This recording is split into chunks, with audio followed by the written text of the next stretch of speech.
I was on Twitter and found this tweet asking who's the best villain in the tasm universe, and it shows the Lizard, Electro, Green Goblin, and the Rhino. And today I'm going to rank them 1 through 4 of which one I think's the best. At number 4 I have the Rhino, which I don't think should be a surprise to many people, simply because the only times we've seen him in TASM 2 was in the opening sequence and the ending sequence of this movie.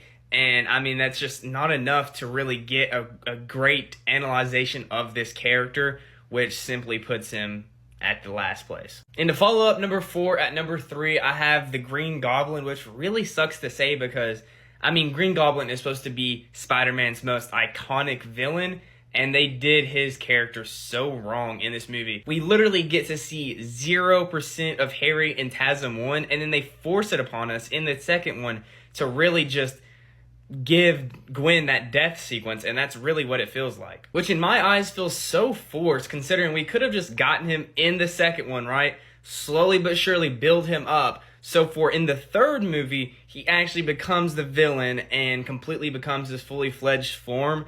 But obviously, from what you've seen from TASM 2, that just didn't work out, obviously. At number 2, I have Electro, and if you haven't noticed yet, there's something of a pattern forming with these villains, considering the last 3 on this list have all been from TASM 2. All things considered, though, I do think they did a very good job at writing his character from the beginning to the end. I think just the forceful introduction of Goblin in this movie really tarnished the ending of this character, considering as soon as Electro is defeated in this movie, we see the introduction of Green Goblin almost immediately after. With all the TASM 2 villains out of the way, it leaves the Lizard at number 1 on this list, which I'm not even mad at. Because if you actually compare the Lizard to the other villains on this list, he was actually able to obtain screen time, which then led to him actually being fleshed out. And that's just something the other villains on this list don't have compared to him, or at least on that level. This is my list, though. Let me know down in the comments, do you agree with it, or would you kind of configure your list in a different order?